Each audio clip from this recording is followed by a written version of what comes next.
चलो भाई देखो अब मैं क्या करता हूँ। राजकुमार भाटी, भाटी जी बोलिए, आपकी बारी, बोलिए।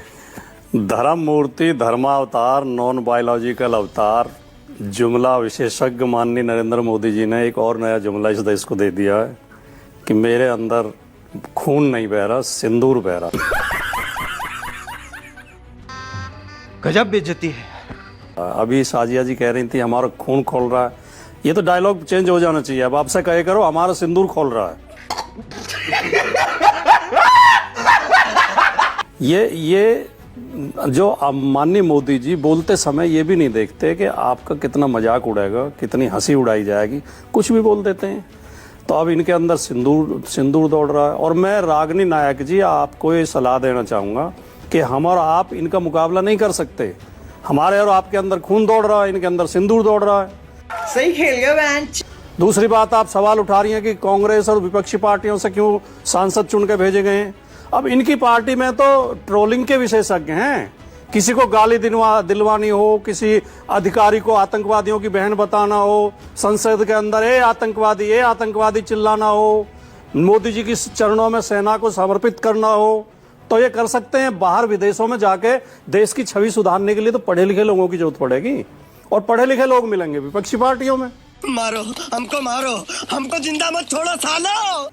तो इसलिए इनकी मजबूरी है। ये क्या बात हुई? नहीं, भारतीय जनता पढ़े लिखे सारे विपक्ष में मिलेंगे और मैं तो बीजेपी में नहीं मानक जी मिलेंगे। कई बार आपके शो में कह चुका हूँ, इनका लेवल जो है, इनकी दिमागी इनका जो बौद्धिक लेवल है बहुत कमजोर होता है। आरएसएस बीजेपी के लोगों का ये गाली गलौज वही सीखते हैं और लाठी चलाना सीखते हैं, लाठी तलवार चलाना सीखते हैं।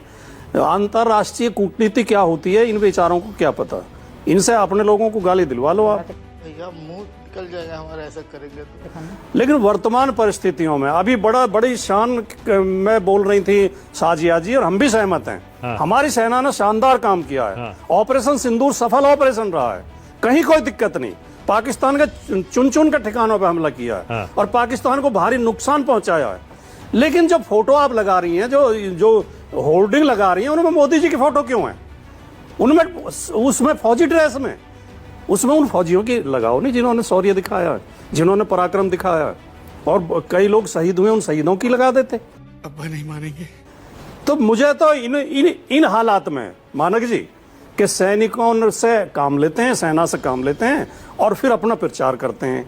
इन हालात में आदरणीय उदय प्रताप जी की कविता की पंक्तियां याद आती हैं। मैं वो बोल के, और टाइम होगा तो ठीक है, नहीं तो मैं वही बोल के अपना समाप्त कर दूंगा कि कभी कभी सोचा करता हूं वे बेचारे चले गए हैं जो फूलों का मौसम लाने की कोशिश में चले गए हैं। स्वतंत्रता के चरणों में जो अपना शीश चढ़ाकर सोए, हम में से कितने ऐसे हैं उनके लिए हृदय से रोए।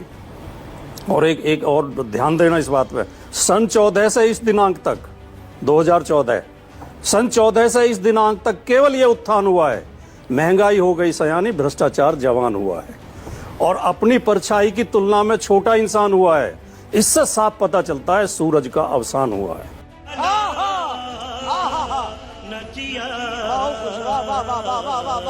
आग लगा दी। इस वीडियो के सामने आने के बाद सवाल तो बनता ही है, अगर हम करें तो करें क्या, बोले तो बोले क्या। वाह मोदी जी, वाह वाह।